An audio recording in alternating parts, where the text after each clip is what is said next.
Hello everyone. स्वागत है आप सभी का एग्जाम गुरु यूट्यूब चैनल में।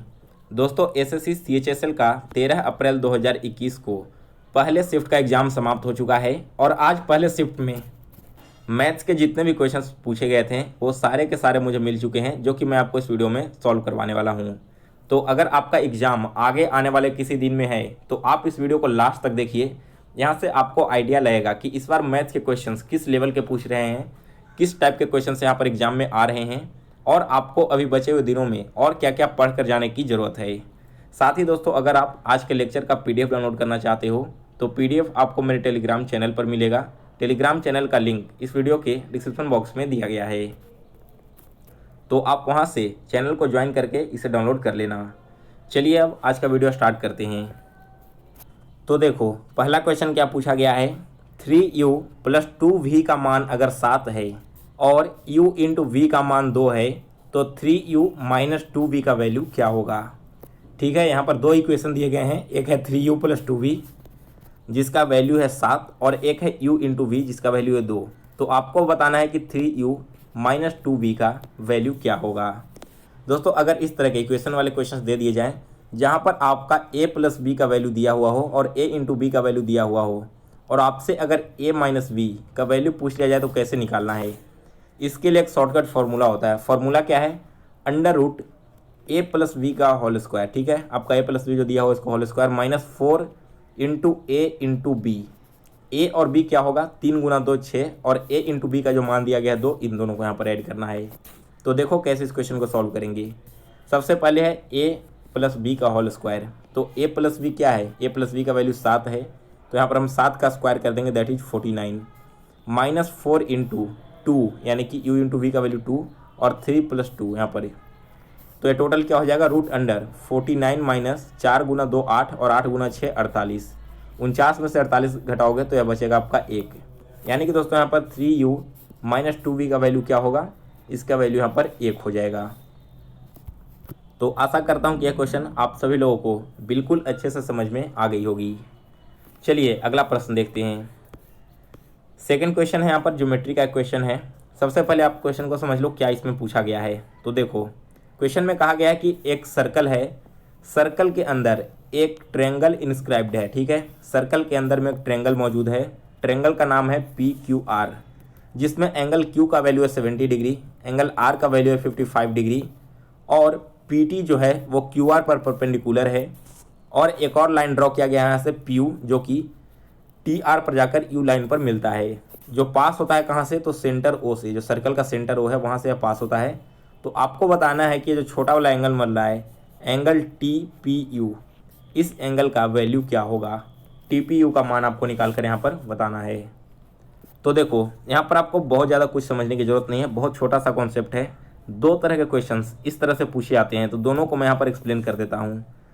अगर क्वेश्चन में हमसे कंडीशन दे दिया जाता कि इन दोनों लाइन के बीच में जो लाइन ड्रॉ किया गया है ना PU, यह अगर एंगल बाइसेक्टर है इसका, तब इस कंडीशन में आप इस एंगल का वैल्यू कैसे निकालते। तब आप क्या करते कि एंगल Q प्लस एंगल को R का ऐड करके 2 से डिवाइड कर देते, तब आपका TPU निकल कर यहाँ से चला आता।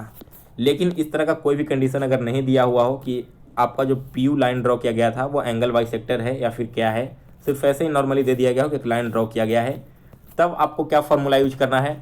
तब आपको करना है क्या कि जो एंगल Q है इसमें से एंगल R को घटा दो। तो एंगल Q है 70 डिग्री, एंगल R है 55 डिग्री, दोनों को माइनस करोगे तो यह आएगा 15 डिग्री, यानी कि जो आपका एंगल है TPU इसका मान होगा यहाँ पर 15 डिग्री का। जबकि अगर यह एंगल बाइसेक्टर दिया हुआ रहता तब आप क्या करते, फिर एंगल Q और R दोनों को जोड़ते और इसे 2 से डिवाइड कर देते। तो आप इस क्वेश्चन में कंफ्यूज मत होना, जब क्वेश्चन आए इस तरह के तो पहले ध्यान से पढ़ लेना कि इसमें हमसे पूछा क्या गया है और क्या क्या कंडीशन दिए गए हैं, फिर उसके बाद इस तरह के क्वेश्चंस को सॉल्व करना। चलो आगे बढ़ते हैं तीसरे क्वेश्चन की ओर। तीसरा क्वेश्चन देखो यहाँ पर प्रॉफिट एंड लॉस का है। तो तीसरे क्वेश्चन में क्या कहा गया कि यदि एक वस्तु पर पहला डिस्काउंट 25% का, इसके बाद एक और डिस्काउंट 38% का दिया जाता है, तब उस वस्तु का सेलिंग प्राइस यानी कि विक्रय मूल्य 372 रुपये हो जाता है। तो आपको बताना है कि यहाँ पर कितने रुपए की छूट दी गई थी, यानी कि आपको डिस्काउंट जो है वो रुपीज़ में निकाल कर बताना है। तो सबसे पहले हम क्या निकालेंगे, सबसे पहले निकालेंगे कि इक्विवेलेंट डिस्काउंट कितना है, यानी कि 25 और 38 दो कंटिन्यू डिस्काउंट मिले हैं, तो इक्विवेलेंट डिस्काउंट यहाँ पर कितने का बन रहा है। इक्विवेलेंट डिस्काउंट निकालने का फॉर्मूला है x plus Y minus X into Y upon 100। तो यहाँ पर x क्या है, x है 25 plus 38 minus 25 into 38 divided by 100। तो यहाँ से 25 से 100 कटेगा 4 बार में, और ये 2 टाइम्स और ये 19 बार में। इधर 25 और 38 को जब आप जोड़ोगे तो हो जाएगा 63 माइनस 19/2। इसे सॉल्व करोगे आप यहाँ पर तो यह आ जाएगा 53.5%। सॉल्व करने के बाद जब 63 माइनस 19/2 को आप यहाँ पर कैलकुलेट करोगे, यानी कि टोटल जो हमें यहाँ पर डिस्काउंट मिला है वो कितने रुपये का मिल रहा है। टोटल डिस्काउंट 53.5 रुपीज़ का मिला है, 53.5% का। तो यहाँ पर सेलिंग प्राइस क्या है, 100% उसका मार्क प्राइस था, जिसमें से 53.5% हमने डिस्काउंट कर दिया है। दैट मीन्स कि उस ऑब्जेक्ट को हमने 46.5% पर सेल किया है, और 46.5% का वैल्यू क्या है, इसका वैल्यू यहाँ पर 372 है। तो यहाँ से 100% का वैल्यू क्या होगा, 372 गुना 100 और डिवाइडेड बाई 46.5। इसे आप कैलकुलेट करोगे तो यहाँ से निकल कर आएगा 800 रुपये।